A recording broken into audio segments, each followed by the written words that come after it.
Hello and welcome সবাইকে আমাদের টিউটোপিয়ার YouTube চ্যানেলে। আমাদের তো অনেক দিন ধরেই হিস্ট্রি ক্লাস হচ্ছে। ক্লাস 11 এর সিলেবাসের অনেকগুলো টপিক নিয়ে আমরা অলরেডি আলোচনা করে ফেলেছি। আই থিঙ্ক তোমাদের সেগুলো পড়াও হয়ে গেছে আর ভালো মতো প্রিপারেশনও করে ফেলেছো। তো ফার্স্ট চ্যাপ্টারের পুরো যে টপিক রয়েছে, যতগুলো টপিক রয়েছে সব কিছু নিয়ে কিন্তু আমাদের আলোচনা এই ইউটিউব চ্যানেলে রয়েছে, সেখান থেকে তোমরা দেখে নিতে পারো। তারপরে second chapter, third chapter, six chapter সব কিছু নিয়েই কিন্তু আমরা অনেকগুলো টপিক আলোচনা করে ফেলেছি অলরেডি।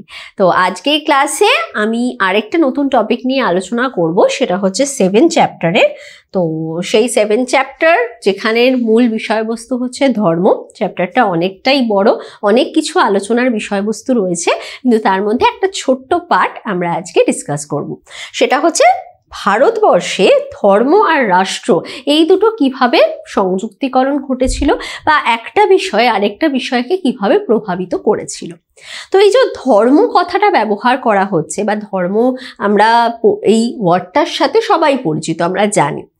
তো সেটার উৎপত্তি বা সেটার সূচনা, মানুষের জীবনে সেটার আগমন, সেটা কোন সময় পর্ব থেকে দেখা যাচ্ছে? একেবারে সভ্যতার সূচনা লগ্ন যদি আমরা বলি, সূচনা যদি বলি, সেই সময় পর্ব থেকেই কিন্তু এই ধর্মের প্রভাব বা ধর্মের উপস্থিতি মানুষের জীবনে ছিল।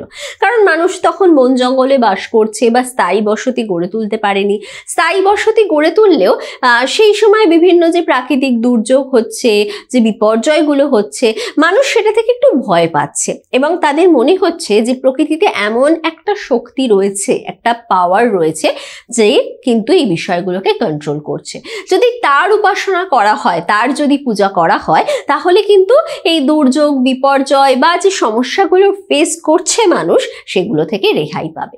এই ধরনের চিন্তা ভাবনা থেকে বা এই ধরনের পরিস্থিতি থেকেই কিন্তু ধর্মের উদ্ভব হচ্ছে এবং সময়ের সাথে সাথে এই ধর্মের কনসেপ্টে বিভিন্ন বিষয়বস্তুর সংযুক্তিকরণ আমরা লক্ষ্য করতে পারছি এবং সেটা মানুষের সামাজিক জীবন বলো, রাজনৈতিক জীবন বলো, প্রত্যেকটা ক্ষেত্রকেই কিন্তু প্রভাবিত করছে। তো ভারতবর্ষের ক্ষেত্রে যদি বলি, আমরা দেখব প্রাচীন যুগ থেকে শুরু করে মধ্যযুগ পর্যন্ত এমন অনেক শাসকই ছিলেন যারা কিন্তু নিজেদের শাসন ব্যবস্থা পরিচালনা করার জন্য ধর্মকে কাজে লাগিয়েছিলেন। মানে তাদের রাষ্ট্রীয় নীতি তৈরি করার জন্য ধর্মীয় নীতি, সেটাকে কিন্তু অনেক সময় তারা পরিবর্তন ঘটাচ্ছেন। তার ফলে মানুষের রাষ্ট্রীয় জীবন বলো, সামাজিক জীবন বলো, প্রত্যেকটা ক্ষেত্রেই কিন্তু ধর্ম একটা ইম্পর্টেন্ট রোল প্লে করছে। সেরকমই দুজন শাসক সম্পর্কে আমরা আলোচনা করব। একজন হচ্ছেন একেবারে ভারতবর্ষের প্রাচীন যুগের খুবই বিখ্যাত শাসক, তিনি হচ্ছেন অশোক, অর্থাৎ মৌর্য বংশের সম্রাট অশোক, এবং তার ধম্ম সম্পর্কে, যেই টার্মটা বিষয়ে আমরা জানি, ছোট ক্লাসে আমরা পড়ে এসেছি। তো তিনি কিভাবে রাষ্ট্রীয় নীতিকে ধর্মীয় নীতির সাথে মিলিয়ে দিয়েছিলেন বা দুটো বিষয়কে কিভাবে তিনি মিলিয়ে দিয়ে সামঞ্জস্য বজায় রেখে তার রাষ্ট্র পরিচালনার দিকে এগিয়েছিলেন, সেই সম্পর্কে আমরা জানব। আর বললাম প্রাচীন যুগ থেকে শুরু করে মধ্যযুগেও আমরা লক্ষ্য করেছি যে ধর্মীয় নীতি রাষ্ট্রীয় নীতির সাথে মিলে যাচ্ছে বা ধর্ম রাষ্ট্রীয় নীতিকে প্রভাবিত করছে বা রাষ্ট্রীয় নীতি ধর্মকে প্রভাবিত করছে, ভাইস ভার্সা দুটো ক্ষেত্রেই আমরা দেখতে পাচ্ছি। তো সেক্ষেত্রে আকবরের সম্পর্কে আমরা জানব, তার ধর্মীয় নীতি যেটা খুবই উল্লেখযোগ্য, যেই সম্পর্কেও তোমরা ছোট ক্লাসে পড়ে এসেছো, যে দিন-ই ইলাহি আর সুলহি কুল, এই দুটো ধর্মীয় নীতির বিষয়বস্তু কি, এর পটভূমি কি, কেন তিনি এই ধরনের ধর্মীয় নীতি গ্রহণ করেছিলেন, তার পেছনে তার আসল উদ্দেশ্য কি ছিল, সেই সম্পর্কে আমাদের জানতে হবে। আর ভালো করেই টপিক দুটো বোঝো, কারণ এই বিষয়ে তো শর্ট প্রশ্ন আসেই, তার সাথে সাথে কিন্তু বড় প্রশ্ন আসে। তো প্রত্যেকটা ক্লাসে যেটা আমি করে থাকি, যে প্রথমে আমরা টপিক নিয়ে আলোচনা করি আর ক্লাসের শেষে গিয়ে আমাদের একটা কোয়েশ্চেন আনসার সেশন থাকে। যদি তোমরা পুরো ক্লাসটা খুব ভালোভাবে শুনে থাকো, অ্যাটেনশন দাও, তাহলে একদম শেষে গিয়ে যে কোয়েশ্চেন আনসারের পার্টটা থাকবে, সেটা তোমরা নিজেরাই কিন্তু সলভ করতে পারবে। তাহলে চলো আমরা পার্ট বাই পার্ট দুটো যে টপিক রয়েছে সেই সম্পর্কে আলোচনা করে নিই। প্রথমেই বলবো অশোক এবং তার ধম্ম সম্পর্কে। তো এই যে অশোকের কথা বলছি, অশোক ছিলেন মৌর্য বংশের রাজা, সেটা তো আমরা জানি। যেই মৌর্য বংশ চন্দ্রগুপ্ত মৌর্য তিনি কিন্তু প্রতিষ্ঠা করেছিলেন, এবং এই বংশের যদি অন্যতম বিখ্যাত উল্লেখযোগ্য রাজা, এই বিশেষণগুলো যদি আমরা ইউজ করি, সেটা অশোকের ক্ষেত্রে আমরা করতে পারি। অশোককে দেখা যাচ্ছে তিনি ওই 273 খ্রিস্টপূর্বাব্দে সিংহাসনে বসছেন, এবং তারপরে তিনি রাজত্ব করছেন কিছু সময়। এরপর তার রাজত্বকালে একটা খুবই গুরুত্বপূর্ণ যুদ্ধ হচ্ছে, যেই যুদ্ধটার নাম কিন্তু আমরা সবাই জানি, সেটা হচ্ছে কলিঙ্গ যুদ্ধ। অর্থাৎ ওড়িশা আর অন্ধ্র, বর্তমানে ওড়িশা আর অন্ধ্রের কিছু অংশ নিয়ে গঠিত অঞ্চল কলিঙ্গ, সেটাকে দখল করার জন্য অশোক কিন্তু যুদ্ধে নেমেছিলেন। যেই যুদ্ধটা হচ্ছে ওই 261 থেকে 260 খ্রিস্টপূর্বাব্দ, এই সময় পর্বে কিন্তু যুদ্ধটা হতে আমরা দেখতে পাচ্ছি। এবং সেই যুদ্ধটা এতটাই ভয়ানক ছিল, এতটাই ধ্বংসাত্মক ছিল, সেখানে বহু সৈন্যবাহিনীর মৃত্যু হচ্ছে। যুদ্ধ হলে যে বিষয়টা হয়, সাধারণ মানুষ তাদের ওপর প্রভাব পড়ে, তো সেটা কিন্তু কলিঙ্গ যুদ্ধে লক্ষ্য করা গিয়েছিল। যেটা দেখার পর, অর্থাৎ যে ঘটনাটা বলা হয়ে থাকে, যেটা দেখার পর অশোক কিন্তু আর এই যুদ্ধ বা এই ধ্বংসাত্মক কার্যাবলী, এই বিষয়গুলোর প্রতি আর নজর দিতে চাইছেন না, বা এগুলো থেকে নিজেকে দূর করে নিতে চাইছেন। এবং সেই দূর করে নেওয়ার জন্যই কিন্তু তিনি একটি ধর্ম গ্রহণ করছেন, এবং মানুষের মধ্যে সেই ধর্মের যে মূল নীতি রয়েছে সেটা প্রচারের চেষ্টা করছেন, এবং সেটার উপর ভিত্তি করেই দেখা যাচ্ছে অশোকের রাষ্ট্রনীতি পরিচালিত হচ্ছে। সেই জন্য আমরা অশোক আর ধম্ম এই কথাটা ব্যবহার করে থাকি। তো ফার্স্ট হচ্ছে যদি অশোকের ধম্মের সূচনা আমরা বলি, বা তার পটভূমি যদি বলি, তাহলে কলিঙ্গ যুদ্ধের কথা আমাদের অবশ্যই বলতে হবে। যেই কলিঙ্গ যুদ্ধ হয়েছিল 261 থেকে 260 খ্রিস্টপূর্বাব্দ, এই সময় পর্বে সংগঠিত হচ্ছে, যার পরেই দেখা যাচ্ছে যে অশোক যুদ্ধনীতি থেকে নিজেকে সরিয়ে নিচ্ছেন এবং ধর্মনীতির দিকে কিন্তু মন দিয়েছিলেন। তখনই তিনি লক্ষ্য করা যাচ্ছে বৌদ্ধ ধর্ম কিন্তু গ্রহণ করছেন। যেই বৌদ্ধ ধর্ম ছিল অহিংসা, মানে বৌদ্ধ ধর্মের মূল কথা ছিল হচ্ছে অহিংসা, হিংসার যেখানে কোনো স্থান নেই। তো অশোক যখন বৌদ্ধ ধর্ম গ্রহণ করছেন, তিনি বৌদ্ধ ভিক্ষুক উপগুপ্তের কাছ থেকে বৌদ্ধ ধর্ম গ্রহণ করছেন। উপগুপ্তের কাছ থেকে বৌদ্ধ ধর্ম গ্রহণ করছেন, এবং সেই সময় বিভিন্ন যে শিলালিপি রয়েছে বা স্তম্ভলিপি রয়েছে, অর্থাৎ অশোকের রাজত্বকাল যদি দেখি, তিনি কিন্তু তার রাজত্বকালে তার যে বাণীগুলো রয়েছে, তার বক্তব্যগুলো রয়েছে, সেগুলো তার সাম্রাজ্যের যে বিভিন্ন স্তম্ভ রয়েছে বা শিলা রয়েছে তার ওপর কিন্তু খোদাই করেছিলেন। তো এক্ষেত্রেও তিনি কিন্তু বৌদ্ধ ধর্মের যে মূল বাণী, মূল নীতি, সেগুলোর প্রচার চালাচ্ছেন এই লিপি খোদাইয়ের মাধ্যমে। এবং তার মধ্যেই দেখা যাচ্ছে অশোকের যে অষ্টম শিলালিপি রয়েছে, সেখানেই তিনি উল্লেখ করছেন যে বিহার যাত্রা নয়, বিহার যাত্রার পরিবর্তে ধম্মযাত্রা করতে হবে। অর্থাৎ বিহার যাত্রা মানে হচ্ছে শিকার করতে যাওয়া, বা এই ভোগবিলাস মনোরঞ্জনের জন্য তো সেই সময় রাজরাজারা শিকারে যেতেন, তো সেগুলো বন্ধ করে দিয়ে যেতে হবে ধম্মের প্রতি, ধম্মযাত্রার দিকে। অর্থাৎ ধর্মীয় নীতি জীবনে গ্রহণ করে সেই অনুযায়ী জীবনটাকে চালাতে হবে। তাছাড়াও তার সাঁচি, সারনাথ বা এলাহাবাদের যে লিপিগুলো পাওয়া যাচ্ছে, যে শিলালিপিগুলো পাওয়া যাচ্ছে, সেখানেও কিন্তু দেখা যাচ্ছে তিনি বৌদ্ধ ধর্মের প্রতি কতটা তার অনুরাগ রয়েছে, ভালোবাসা রয়েছে, তিনি সেই নিয়মগুলো পালন করছেন। কারণ আমরা জানি যে বৌদ্ধ ধর্মের মূল 3টে বিষয় যদি বলা হয়ে থাকে, তাহলে সেটা হচ্ছে ধম্ম, বুদ্ধ আর সংঘ, এই 3টে বিষয়। এই 3টে বিষয়ের প্রতি কিন্তু সেই সময় অশোকের আনুগত্য লক্ষ্য করা যাচ্ছিল।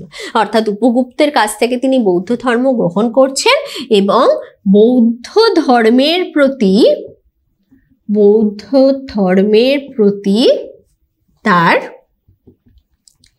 আনুগত্য লক্ষ্য করা যাচ্ছে, যেটা বিভিন্ন শিলালিপিতে কিন্তু প্রকাশ পাচ্ছে এবং সেগুলো উপাদান হিসাবে কাজ করছে আমাদের সেই সময় অশোকের চিন্তা ভাবনা সম্পর্কে জানতে বা তার শাসনকালে তার ধর্ম কিভাবে রাজনীতিকে প্রভাবিত করছিল সেই সম্পর্কে জানার ক্ষেত্রে। তো এই ধর্ম তিনি যে প্রচার, সেই সময় বৌদ্ধ ধর্ম তিনি শুরু করেছিলেন বা বৌদ্ধ ধর্মের গ্রহণ করে নিয়েছিলেন এবং তারপরে সেই বাণীগুলো প্রচার করতে শুরু করছেন। তো তিনি দেখছেন যে বৌদ্ধ ধর্মে এমন কিছু কথা লেখা আছে বা নীতি রয়েছে যেগুলো কিন্তু একটু কঠিন, অর্থাৎ সাধারণ গৃহী মানুষ যারা সংসার জীবনে রয়েছে তাদের পক্ষে পালন করা সম্ভব নয় বা পালন করতে গেলে অনেক অসুবিধা হতে পারে।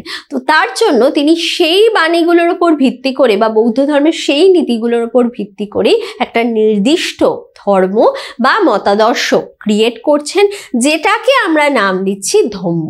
ধম্ম কথাটা বলা হচ্ছে এবং এই ধম্মই তিনি প্রচার করার জন্য, মানুষের মধ্যে ছড়িয়ে দেওয়ার জন্য বিভিন্ন কর্মসূচি কিন্তু পালন করেছিলেন বা বিভিন্ন ধরনের তিনি উদ্যোগ নিচ্ছেন, অ্যাক্টিভিটি করছেন, সেটা লক্ষ্য করা যাচ্ছে। এই যে ধম্ম কথাটা বললাম, এই ধম্ম কথাটা কিন্তু অশোকের মাস্কি লিপিতে প্রথম পাওয়া গেছে। অশোকের মাস্কি লিপিতে প্রথম পাওয়া যায়। এটা কিন্তু একটা ইম্পর্টেন্ট এমসিকিউ তোমাদের হতে পারে পরীক্ষার জন্য, কারণ অনেক সময় পরীক্ষায় প্রশ্ন চলে আসে অশোকের কোন লিপিতে প্রথম ধম্ম কথাটি পাওয়া গিয়েছিল।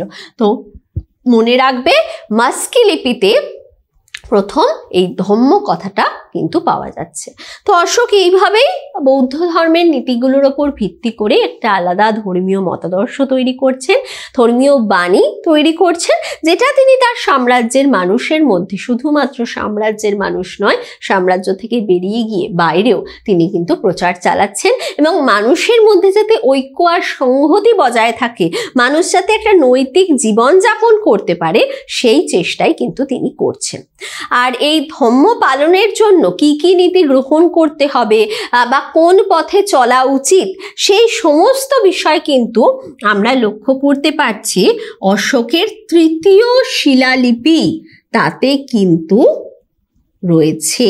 সেই তৃতীয় শিলালিপিতে লিপিবদ্ধ করা হচ্ছে ধর্ম পালনের ক্ষেত্রে বা ধম্ম পালনের ক্ষেত্রে কি কি উদ্যোগ নেওয়া হবে বা কি কি নীতি ফলো করতে হবে। এটাও কিন্তু আরেকটা গুরুত্বপূর্ণ এমসিকিউ তোমাদের পরীক্ষার জন্য হতে পারে। অনেক সময় প্রশ্ন চলে আসে যে কোন শিলালিপিতে ধম্ম পালনের বিভিন্ন উদ্যোগ বা নীতিগুলি সেগুলোকে বর্ণনা করা হয়েছে বা সেটার এক্সপ্লেনেশন আমরা পাচ্ছি। তো সেক্ষেত্রে তৃতীয় শিলালিপির কথা আমাদের মনে রাখতে হবে। এবার কথা হচ্ছে যে একটা নতুন মতাদর্শ তো অশোক তৈরি করলেন, সাধারণ প্রজাদের যাতে সুবিধা হয়, তারা যাতে সঠিকভাবে ধর্ম পালন করতে পারেন, তার জন্য তিনি বিশেষ বিশেষ কি কি উদ্যোগ নিয়েছিলেন। তো সেক্ষেত্রে দেখা যাচ্ছে প্রথম উদ্যোগের মধ্যেই আমরা দেখতে পাচ্ছি সেটা হচ্ছে ধম্মযাত্রা। অর্থাৎ বৌদ্ধ ধর্ম গ্রহণ করার পর এবং মানুষের মধ্যে এই অহিংসার নীতি বা উদারতার নীতি, ভালোবাসার নীতি, এই যে মতাদর্শ, ধম্ম মতাদর্শ, সেটা ছড়িয়ে দেওয়ার জন্য তিনি মানুষকেও বলছেন যে বিহার যাত্রার পরিবর্তে ধম্মযাত্রা করো এবং নিজেও কিন্তু দেখা যাচ্ছে বৌদ্ধ ধর্মের যিনি প্রবর্তক গৌতম বুদ্ধ, তার জীবনের সাথে জড়িত যে স্থানগুলো রয়েছে সেই স্থানগুলোতে কিন্তু তীর্থ ভ্রমণে অশোক যাচ্ছে। তো এবং বাকি প্রজাদেরও সেই বিষয়ে কিন্তু ইন্সপায়ার করছে। তাছাড়াও দেখা যাচ্ছে তিনি কিছু কর্মচারী নিয়োগ করছেন যারা সাম্রাজ্যে এই ধম্ম প্রচারের কাজ করবে এবং মানুষের মধ্যে সম্প্রীতি বজায় রাখবে। সেক্ষেত্রে দেখা যাচ্ছে তিনি রাজুক, জুত বা পুরুষ, প্রাদেশিক এই নামে কিছু কর্মচারীদের নিয়োগ করছেন এই পদগুলোতে এবং তারা সাম্রাজ্যে ধর্ম প্রচারের কাজে বা ধর্ম প্রচারের কাজে কিন্তু উদ্যোগী হচ্ছে। আর কি কি কাজ করেছিলেন তিনি এই ধর্ম প্রচারের ক্ষেত্রে? তিনি ধম্ম মহামাত্র নিয়োগ করছেন, যার কাজ হবে ধর্ম প্রচার করা, প্রজা কল্যাণ করা, মানুষের কল্যাণ করা আর বিভিন্ন ধর্মের মানুষের মধ্যে ঐক্য বজায় রাখা। এই কাজটা তিনি করছেন। আর তাছাড়া তার সময়ই অনুষ্ঠিত হয়েছিল তৃতীয় বৌদ্ধ সংগীতি, যেটা তার নেতৃত্বে বা তার শাসনকালে অনুষ্ঠিত হচ্ছে পাটলিপুত্রে। এবং দেখা যাচ্ছে যে বৌদ্ধ ধর্মের মধ্যে যে একটা সমস্যা তৈরি হয়েছিল বা বিভাজন লক্ষ্য করা গিয়েছিল, সেটাকে দূর করে বৌদ্ধ ধর্মকে ঐক্যবদ্ধ রাখতে, সমাজে বিশেষ স্থানে রাখতেও কিন্তু তিনি বিশেষ উদ্যোগ নিচ্ছেন এই তৃতীয় বৌদ্ধ সংগীতিতে। এবং আরেকটা গুরুত্বপূর্ণ কাজ তিনি করছেন, সেটা হচ্ছে এই ধর্ম প্রচার করার জন্য কিন্তু তিনি দূত প্রেরণ করছেন। এবং শুধুমাত্র যেটা আগে বললাম যে সাম্রাজ্যের অভ্যন্তরে এই ধর্ম প্রচারিত হচ্ছে এমন নয়, সাম্রাজ্যের বাইরেও যেরকম সিংহলের কথা আমরা বলতে পারি, মহীশূরের কথা বলতে পারি, গ্রিসের কথা বলতে পারি, মিশরের কথা বলতে পারি, সেখানে কিন্তু তিনি দূত প্রেরণ করছেন। যেরকম সিংহলে তিনি কিন্তু দূত প্রেরণ করেছিলেন। দেখা যাচ্ছে সিংহলে তিনি তার কন্যা এবং তার পুত্রকে পাঠিয়েছিলেন, তার পুত্র মহেন্দ্র আর কন্যা সংঘমিত্রা তাকে কিন্তু পাঠাচ্ছেন। এবং দেখা যাচ্ছে যে শুধুমাত্র সিংহল নয়, গ্রিস, তারপরে মহীশূর, সেখানেও ধর্ম প্রচারের জন্য তিনি দূত পাঠাচ্ছেন, মহারক্ষীকে পাঠাচ্ছেন, মহাদেবকে পাঠাচ্ছেন। এইভাবে কিন্তু সাম্রাজ্য এবং সাম্রাজ্যের বাইরে গিয়েও তিনি প্রজা কল্যাণের কথা ভাবছেন এবং ধর্ম প্রচারের উদ্যোগ কিন্তু নিচ্ছেন। তো এই বিষয়টা নিয়ে অনেক ঐতিহাসিক একটু সন্দেহ প্রকাশ করে থাকেন যে এমন একজন শাসক যিনি সাম্রাজ্য বিস্তারে এতটা তৎপর ছিলেন, যিনি যুদ্ধের প্রতি যার এতটা বেশি অনুরাগ ছিল যে যুদ্ধ করবেন এবং সাম্রাজ্য বিস্তার করবেন, পাওয়ার বা ক্ষমতা পাওয়ার জন্য উদ্গ্রীব একজন রাজা, তিনি হঠাৎ করে কলিঙ্গ যুদ্ধের পর কিভাবে এই ধর্মর বিষয়ে আগ্রহী হচ্ছেন এবং যুদ্ধনীতি ত্যাগ করে দিচ্ছেন। তো তার পেছনে কিছু ঐতিহাসিক বলে থাকেন যে একটা কারণ রয়েছে। কারণ কলিঙ্গ জয় করে নেওয়ার পর অশোকের সাম্রাজ্যের সীমানা সুরক্ষিতকরণের ক্ষেত্রে অন্য কোনো জায়গায় জয়ের ক্ষেত্রে বিশেষ প্রয়োজন ছিল না, অন্য কোনো জায়গা। তাই নিজের সাম্রাজ্যে শান্তি বজায় রাখার জন্য, একটা স্থিতাবস্থা বজায় রাখার জন্য এবং অন্য যে জায়গাগুলোতে তিনি ধর্ম প্রচারের কাজে দূত পাঠাচ্ছেন বা মানুষকে পাঠাচ্ছেন, ধর্ম প্রচার করছেন, তাদের সাথেও যাতে সুসম্পর্ক বজায় থাকে এবং কোনোভাবে যাতে আক্রমণ না হয় এবং তিনিও যাতে আর যুদ্ধ করতে না তাকে যেতে হয়, তার জন্য কিন্তু এই ধরনের একটা চিন্তা ভাবনা লক্ষ্য করা গিয়েছিল।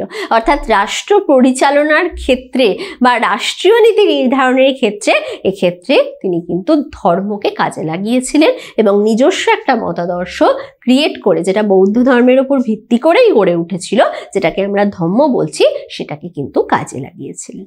এই ধরনের তথ্যগুলো কিন্তু আমরা পেয়ে থাকি।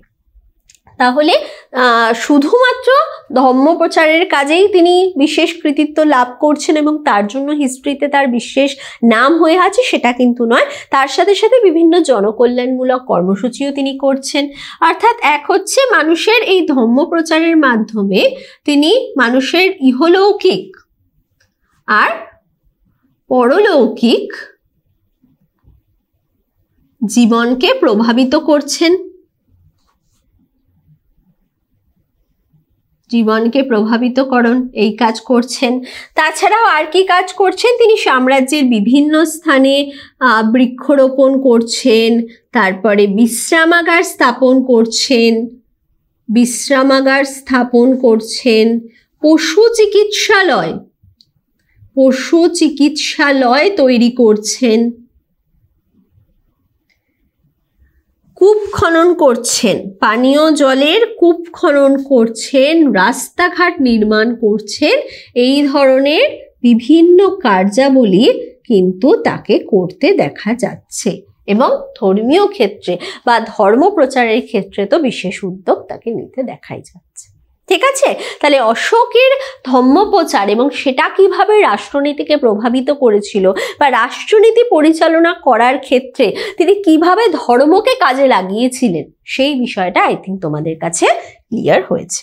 নেক্সট আমরা জানবো মধ্যযুগের শাসক অর্থাৎ মুঘল রাজবংশের একজন বিখ্যাত গুরুত্বপূর্ণ শাসক আকবর তার ধর্মনীতি সম্পর্কে এবং তার ধর্মনীতি কিভাবে রাষ্ট্রীয় নীতিকে প্রভাবিত করেছিল এবং সঠিক রাষ্ট্রীয় নীতি নির্ধারণ এবং রাষ্ট্র পরিচালনার ক্ষেত্রে কিভাবে তিনি ধর্মকে কাজে লাগিয়েছিলেন সেটা বোঝার ক্ষেত্রে এই দুটো বিষয় আমাদের বুঝতে হবে। একটা হচ্ছে সুল-ই-কুল আর একটা হচ্ছে দিন-ই-ইলাহি। তো অশোক যেমন প্রাচীন যুগের একজন গুরুত্বপূর্ণ শাসক ছিলেন ভারতবর্ষের, তেমনি মধ্যযুগের একজন গুরুত্বপূর্ণ শাসক ভারতবর্ষের তিনি হচ্ছেন আকবর। তো আকবরের ক্ষেত্রে লক্ষ্য করা যাচ্ছে যে একেবারে ছোট বয়স থেকে তিনি তার মাতা অর্থাৎ মায়ের কাছ থেকে এবং তার শিক্ষকের কাছ থেকে এই ধর্মীয় সহিষ্ণুতার একটা বিষয় সেটা কিন্তু শিখতে পেরেছিলেন, বা মানবতাবাদ এই ধারণাগুলো তার মধ্যে কিন্তু ছিল।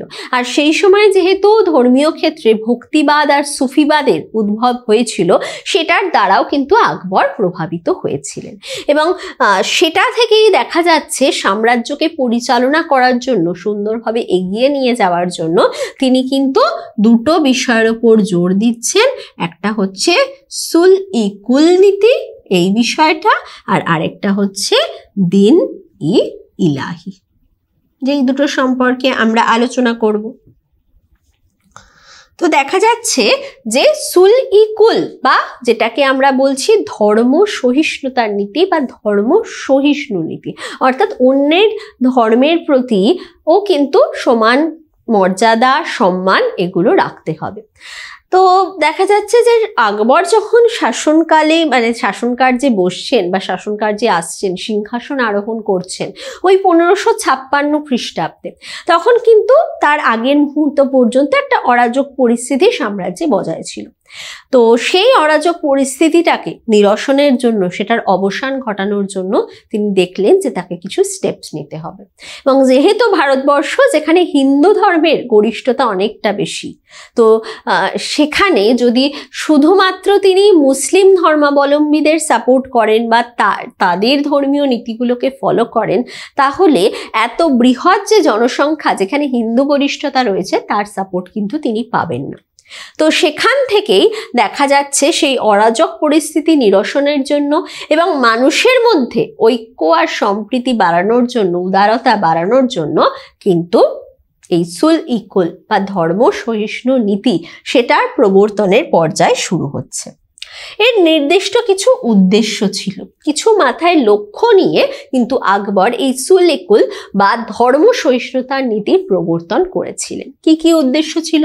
ফার্স্ট হচ্ছে রাজনৈতিক প্রয়োজন, যেটা তোমাদের এক্ষুনি বললাম যে যেই দেশের সংখ্যাগরিষ্ঠ হিন্দু জনগোষ্ঠী, তো সেখানে তাকে এমন কোনো নীতি বা ধর্মীয় নীতি পালন করতে হবে বা সেটাকে আরোপ করতে হবে, জারি করতে হবে, যেটা সব মানুষের কাছে অ্যাকসেপ্টেবল হয়, এবং সেটা তাহলেই তিনি হিন্দু যে জনগণ রয়েছে তাদের সাপোর্ট কিন্তু পেয়ে যাবেন।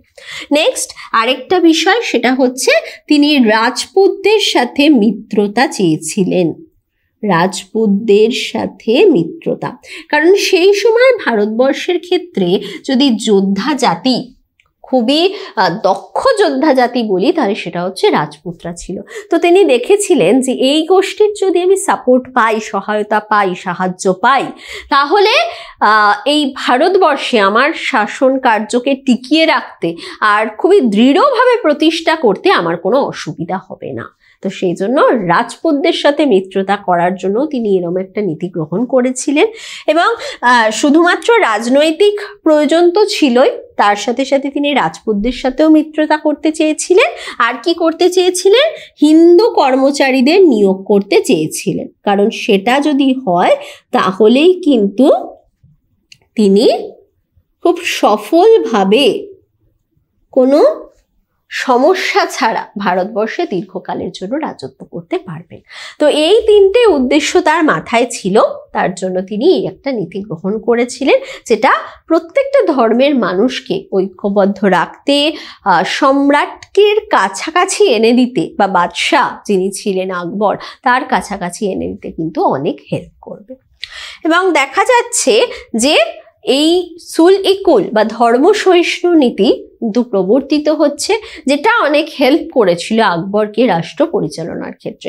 কারণ এই যে সুল-ই-কুল বা ধর্ম সহিষ্ণুতা নীতি, তার মূল আদর্শই ছিল হচ্ছে একেবারে একটা নৈতিক জীবনযাপন করা, বা বলতে পারি একটা উদার মানসিকতা, সম্প্রীতি, ভালোবাসা, ঐক্যবদ্ধকরণ, অন্যের ধর্মের প্রতি কোনো রকম হিংসাত্মক মনোভাব না রাখা, তাদের সেই ধর্মের প্রতি সহিষ্ণু মনোভাব রাখা। তো এই বিষয়গুলো লক্ষ্য করা যাচ্ছিল। তার জন্য আকবরও বিভিন্ন ধরনের অ্যাক্টিভিটি লক্ষ্য করা যাচ্ছে। তিনি হিন্দুদের ধর্মীয় উৎসব সেখানে পার্টিসিপেট করছেন, বা ধর্মীয় যে উৎসব হচ্ছে সেগুলোকে তিনি সাপোর্ট করছেন, সেটার এগেনস্টে যাচ্ছেন না, মানুষকে অ্যাডভাইস করছেন, অর্থাৎ মুসলিম ধর্মাবলম্বী মানুষদের অ্যাডভাইস করছেন যে হিন্দুদের যে অনুষ্ঠান হচ্ছে সেখানে পার্টিসিপেট করতে বা সেগুলোকে সাপোর্ট করতে। এই ধরনের একটা আদর্শ, মানে অন্য ধর্মকেও মেনে নেওয়া এবং তাকে সম্মান করা, এই নীতি কিন্তু লক্ষ্য করা গিয়েছিল আকবরের সময়কালে। তো এই সুল-ই-কুল নীতির বাস্তবায়ন, মানে অ্যাকচুয়ালি এই নীতি শুধুমাত্র খাতায় কলমে থাকবে তাহলেই তো সেটা সাকসেসফুল হতে পারে না, সেটার যদি বাস্তবে অ্যাপ্লিকেশন দেখতে পারি তবেই সেটাকে বলতে পারবো সেটা সাকসেসফুল হয়েছে। তো সুল-ই-কুল নীতিরও কিন্তু বাস্তবায়ন বিভিন্ন ক্ষেত্রে আমরা লক্ষ্য করতে পারি।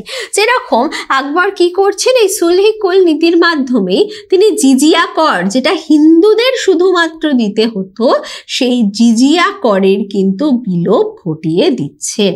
সেই করটা কিন্তু আর দিতে হচ্ছে না হিন্দুদের। এই ধরনের একটা অ্যাক্টিভিটি বা এই ধরনের একটা স্টেপ আকবরকে নিতে দেখা যাচ্ছে। নেক্সট তিনি ইবাদতখানা গড়ে তুলছেন, বা ইবাদতখানা স্থাপন আমরা বলতে পারি। ইবাদতখানা গড়ে তুলছেন। এই ইবাদতখানা কেন গড়ে তুলছেন? কারণ হচ্ছে তিনি চাইছেন যে বিভিন্ন ধর্মের যে গুরুরা রয়েছে বা ধর্মের মানুষ রয়েছে তাদের সাথে আলোচনা করে ধর্মীয় যে বিষয়গুলো রয়েছে, প্রত্যেকটা ধর্মের যে মূল বিষয় রয়েছে সেটা যাতে তিনি জানতে পারেন এবং সেই অনুযায়ী একটা নীতি বা আদর্শ ক্রিয়েট করে সাম্রাজ্যের প্রত্যেকটা মানুষকে যাতে ঐক্যবদ্ধ করে রাখতে পারেন। তার জন্য তিনি ফতেপুর সিক্রিতে ওই 1575 খ্রিস্টাব্দে তৈরি করেছিলেন ইবাদতখানা, যেখানে প্রথমে মুসলিম যে ধর্মগুরুরা রয়েছে তাদের সাথে তিনি আলোচনায় বসতেন, তারা ধর্মীয় বিভিন্ন বিষয়, ধর্মীয় আদর্শ নিয়ে তাকে জানাতেন। পরবর্তীকালে শুধুমাত্র মুসলিম নয়, অন্যান্য বিভিন্ন ধর্মের ধর্মগুরুদের সাথেও কিন্তু তিনি আলোচনায় বসছেন। সেখান থেকে বিভিন্ন ধর্মের যে সার বস্তু, মূল বিষয়, সেই সম্পর্কে তিনি জানতে পারছেন। তাছাড়াও দেখা যাচ্ছে তিনি মাহুজারনামা ঘোষণা করছেন।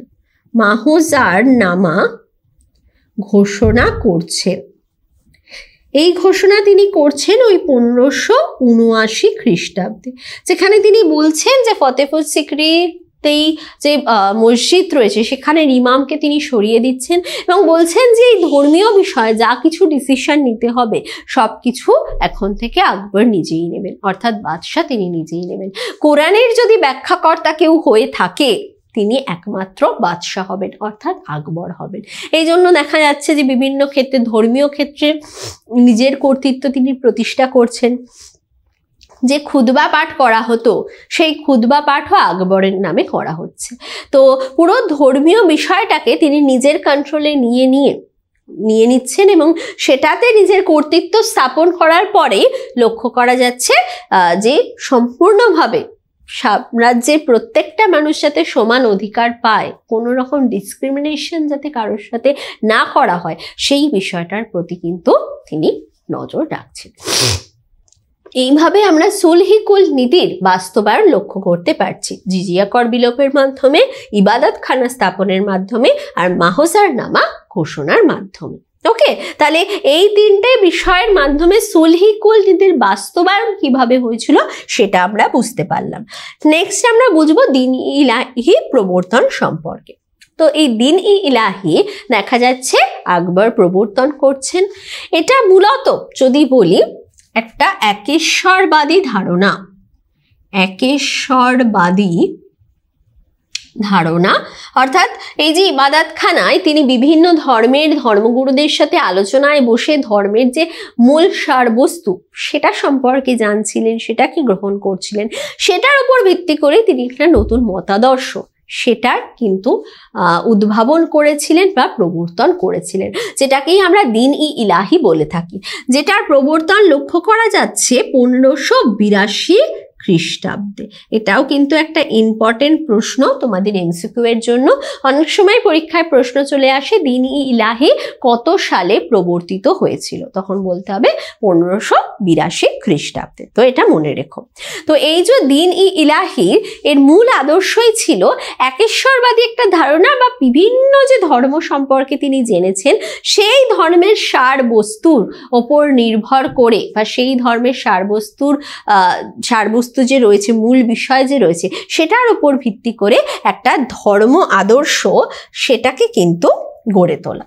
তো এই দ্বীন-ই-ইলাহির মূলত তিনি বলছেন যে এখানে কোনো রকম মন্দির, পুরোহিত বা মৌলবী তাদের উপস্থিতি এখানে ম্যাটার করবে না, কোনোভাবেই গুরুত্ব পাবে না। মূল কথা হচ্ছে ধর্ম মানুষের কাছে এমন একটা জিনিস যেটা মানুষকে ভগবানের সাথে কানেক্ট করে দেবে, আত্মার সাথে পরমাত্মার মিলন ঘটবে, এবং সেটার জন্য দেখা যাচ্ছে তিনি এই দ্বীন-ই-ইলাহির আদর্শ গ্রহণ করার জন্য বিভিন্ন ধর্মের যে বিশেষ বিশেষ ক্ষেত্রগুলো রয়েছে, বিষয় রয়েছে, যেরকম হিন্দু ধর্মে জন্মান্তরবাদ রয়েছে, তারপরে উপনিষদের ক্ষেত্রে যদি আমরা দেখি সেখানে আমরা দেখব যে একেশ্বরবাদের কথা বলা হচ্ছে। পারসিক ধর্মের ক্ষেত্রে সূর্য উপাসনা বলো, অগ্নি উপাসনা বলো, সেগুলো আমরা লক্ষ্য করতে পারছি। মুসলিম বা ইসলাম ধর্মের ক্ষেত্রে নামাজ পড়া বা অন্যান্য যে ধর্মীয় কার্যাবলীগুলো রয়েছে সেগুলোকে গুরুত্ব দেওয়া হচ্ছে। বৌদ্ধ ধর্ম, জৈন ধর্মের ক্ষেত্রে অহিংসা যে নীতি সেটাকে গুরুত্ব দেওয়া হচ্ছে। এইগুলোকে নিয়ে তিনি কম্বাইন করে বা এগুলোর ওপর ভিত্তি করে একটা আদর্শ গড়ে তুলছেন, যেটাই হচ্ছে দ্বীন-ই-ইলাহি বলা হচ্ছে, এবং এর মূল আদর্শ এই বিষয়গুলোকে আমরা বলতে পারি।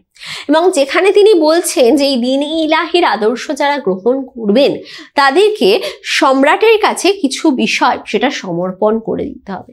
তিনি বলছেন যে সেই মানুষকে জীবন, সম্পত্তি, সম্মান আর ধর্ম এটা কিন্তু রাজার কাছে, বাদশার কাছে সমর্পণ করে দিতে হবে।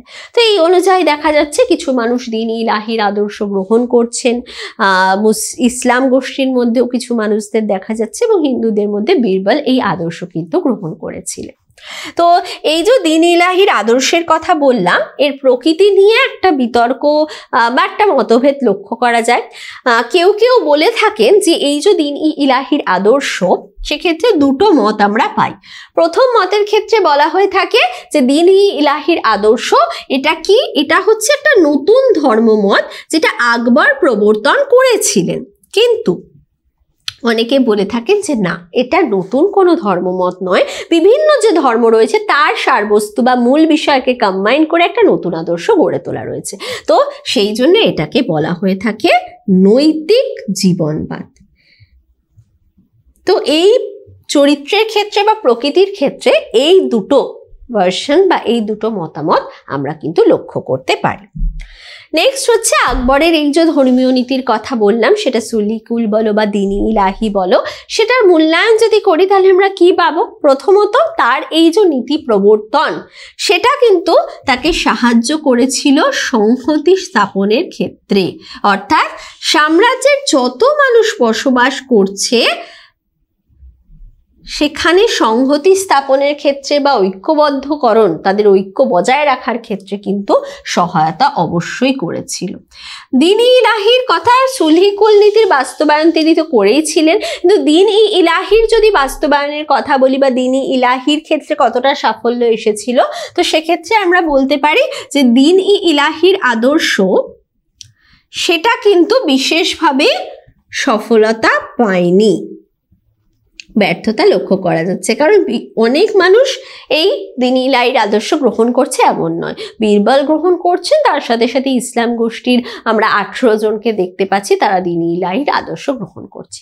তো যতই যাই হোক, গ্রহণ করুক কি গ্রহণ কম করা হোক, সুলহি কুল নীতি আর দ্বীন-ই ইলাহির আদর্শ আকবর যে প্রবর্তন করেছিলেন সেটা কিন্তু বিশ্ব ইতিহাসে তাকে একটা বিশেষ স্থান এনে দিয়েছে। শাসকদের নাম যদি করা হয়ে থাকে তাহলে তার এই কার্যাবলীর জন্য আকবরকে একটা বিশেষ স্থান ইতিহাসে অবশ্যই দিতে হবে, বিশ্ব ইতিহাসে বিশেষ স্থান তিনি কিন্তু পেয়ে যাবেন। এবার এই যে তিনি দ্বীন-ই ইলাহি বা সুলহি কুল প্রবর্তন করেছিলেন তাতে কিন্তু যে উলেমারা ছিল, যে ধর্মগুরুরা ছিল, তারা কিন্তু কিছুটা হলেও আকবরের প্রতি একটু তাদের ক্ষোভ বা রাগ লক্ষ্য করা গিয়েছিল। কারণ তিনি যেহেতু ধর্ম সহিষ্ণুতার কথা বলছেন, অন্য ধর্মকে সাপোর্ট করছেন, বা এই যে তিনি হিন্দু ধর্মের প্রতি তার যে একটা সাপোর্ট লক্ষ্য করা যাচ্ছে, তো তার জন্য তিনি পাগড়ি পরছেন, মাথায় তিলক কাটছেন, নিরামিষ খেতে শুরু করছেন, পশু হত্যা নিষিদ্ধ করে দিচ্ছেন, এটা কিন্তু অনেক মানুষ মেনে নিচ্ছে না। তো সেই সমস্যাগুলো তো রয়েছেই, আর যে কোনো নতুন কিছু প্রবর্তন করতে গেলে সমস্যায় পড়তেই হবে। তো আকবরকেও পড়তে হয়েছিল, কিন্তু তা সত্ত্বেও তিনি সাম্রাজ্যের ভালোর জন্য বা নিজের শাসন সুপ্রতিষ্ঠিতকরণের জন্য, দীর্ঘকাল ধরে টিকিয়ে রাখার জন্য এই নীতিগুলোকে গ্রহণ করেছিলেন, সেটাকে অ্যাপ্লাই করেছিলেন। এবং যেটা থেকে আমরা বুঝতে পারি যে ধর্ম কিভাবে রাষ্ট্রনীতিকে পরিচালনা করছে বা রাষ্ট্রনীতি কিভাবে ধর্মকে কাজে লাগাচ্ছে স্মুথলি একটা সাম্রাজ্যের শাসন পরিচালনার ক্ষেত্রে বা সেটাকে এগিয়ে নিয়ে যাওয়ার ক্ষেত্রে। ওকে, তাহলে সম্পূর্ণভাবে আমরা আকবর আর অশোকের ধম্মনীতি সম্পর্কে বা ধর্মনীতি সম্পর্কে জানলাম, যেটা কিন্তু রাষ্ট্রনীতিকে কোনো না কোনোভাবে প্রভাবিত করেছিল। ঠিক আছে, তাহলে এই দুটো টপিক থেকে কি কি ধরনের প্রশ্ন হয় একটু দেখে নিন। যেটা আগেও বলেছিলাম যে সম্পূর্ণ ক্লাস যদি ভালো করে শুনে থাকো তাহলে কোয়েশ্চেনের আনসার দিতে তোমাদের বিশেষ প্রবলেম হবে না।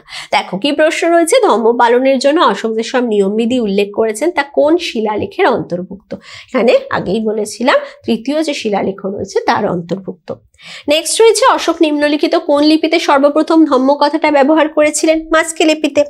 নেক্সট রয়েছে সুলহি কুল শব্দের অর্থ কি? সুলহি কুল শব্দের অর্থ হচ্ছে ধর্ম সহিষ্ণুতা। নেক্সট রয়েছে অশোক সিংহলে ধর্মপ্রচারে কাদেরকে পাঠিয়েছিলেন? তার পুত্র আর কন্যা মহেন্দ্র আর সংঘমিত্রাকে পাঠিয়েছেন।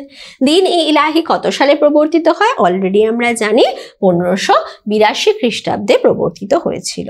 নেক্সট রয়েছে কিছু এলকিউ এর প্রশ্ন, যেমন আকবরের দ্বীন-ই ইলাহি সম্পর্কে যা জানো লেখো, বিশদে আলোচনা করো, বা সম্রাট অশোকের ধম্মের সাথে সম্রাট আকবরের দ্বীন-ই ইলাহির একটা তুলনামূলক আলোচনা করো। অর্থাৎ দুটো বিষয়ের নিয়েই একটা কম্পারিজন কিন্তু এলকিউ এর প্রশ্নে অনেক সময় দিয়ে দেওয়া হয়ে থাকে। তো দুটো বিষয়ের কনসেপ্ট যদি বোঝো, পয়েন্টগুলো যদি মনে রাখতে পারো, আশা করি কোনো রকম সমস্যা হবে না আনসার লেখার ক্ষেত্রে। ওকে, তাহলে এই ছিল আজকের ক্লাসের আমাদের আলোচনা। আশা করি তোমরা পুরো বিষয়টা খুব ভালোভাবে বুঝতে পেরেছো। যদি কোনো জায়গায় কোনো প্রবলেম থাকে বা মনে হয় যে অন্য কোনো টপিক একটু এক্সপ্লেন করে দিলে ভালো হয়, বুঝিয়ে দিলে ভালো হয়, কোনো কোয়েশ্চেন নিয়ে যদি তোমাদের কোনো সমস্যায় পড়ো, তোমরা বুঝতে পারছো না কিভাবে আনসার লিখবে, সেটাও কিন্তু আমাকে কমেন্ট করে জানাতে পারো, আমি সেটা নিয়েও তোমাদের জন্য ক্লাস নিয়ে আসবো। আর আজকের ভিডিও যদি তোমাদের ভালো লেগে থাকে তাহলে অবশ্যই লাইক করো, শেয়ার করো, আর আমাদের চ্যানেলটাকে কিন্তু সাবস্ক্রাইব করতে একেবারে ভুলো না, কারণ এরপরেও তোমাদের জন্য আরো ক্লাস থাকবে। তো সেগুলোর নোটিফিকেশন যদি তোমরা পেতে চাও তাহলে অবশ্যই চ্যানেলকে তো সাবস্ক্রাইব করবে, তার সাথে সাথে পাশে থাকা বেল আইকনেও কিন্তু ক্লিক করে দিতে পারো, যাতে যখনই নতুন ভিডিও নিয়ে আমি আবার আসবো তখনই তার নোটিফিকেশন কিন্তু তোমার কাছে খুব তাড়াতাড়ি পৌঁছে যাবে। আর দেখো আজকের ক্লাসে তো আমরা এই টপিক দুটো নিয়ে আলোচনা করলাম, মানে একটাই টপিক, তার মধ্যে সাব টপিক দুটো আলোচনা করছি। চ্যাপ্টারটা অনেকটা বড়, অনেকগুলো টপিক রয়েছে, অনেক প্রশ্ন আমাদের করতে হবে এই চ্যাপ্টার থেকে, সেটা শর্ট প্রশ্ন বলো আর বড় প্রশ্ন বলো। তো এই সব চ্যাপ্টার এবং সেই চ্যাপ্টারের ছোট্ট ছোট টপিক নিয়ে কিন্তু আমরা আলোচনা করি আমাদের টিউটোপিয়ার লাইভ ক্লাসে, যেখানে আমি পৌলমি তোমাদের সাথে থাকি প্রত্যেকটা ক্লাসে। আমরা সব টপিক নিয়ে আলোচনা করি, সেই টপিক থেকে যত ধরনের প্রশ্ন হয় সব কিছু আমাদের ক্লাসে আলোচনা করা হয়। এবং সেই ক্লাসগুলো যদি তুমি ফলো করো, সেই ক্লাস যদি অ্যাটেন্ড করো, তাহলে কিন্তু পরীক্ষার আগে প্রিপারেশন নিতে হবে বা টেনশন করতে হবে যে পরীক্ষায় কিভাবে লিখবো বা পরীক্ষা আমার কেমন হবে, সেটা কিন্তু একেবারেই আর থাকবে না। ক্লাসেই তুমি একবার একেবারে ফুললি প্রিপেয়ার্ড হয়ে যাবে, কারণ ক্লাসেই যখন আমি পড়াবো তোমার যদি কিছু প্রবলেম হয় তুমি আমাকে জিজ্ঞাসা করে নিতে পারবে, আমি সেখানেই সলভ করে দেবো। একদম সুন্দরভাবে কিন্তু প্রিপারেশন ক্লাসের মাধ্যমেই হয়ে যাবে। তো সেই ক্লাসে যদি তোমরা জয়েন করতে চাও তাহলে আজকের ভিডিওর নিচে যে ফোন নাম্বার যাচ্ছে সেখানে তো কন্ট্যাক্ট করতেই পারো, আর তাছাড়া তোমরা প্লে স্টোর থেকে টিউটোপিয়া লাইভ অ্যাপ সেটাও কিন্তু ডাউনলোড করে নিতে পারো। ওকে, তাহলে চলো আজকের জন্য আমি এখানেই ক্লাস শেষ করছি। নেক্সট দিন তোমাদের জন্য নিয়ে আসবো আরো একটা নতুন টপিকের আলোচনা।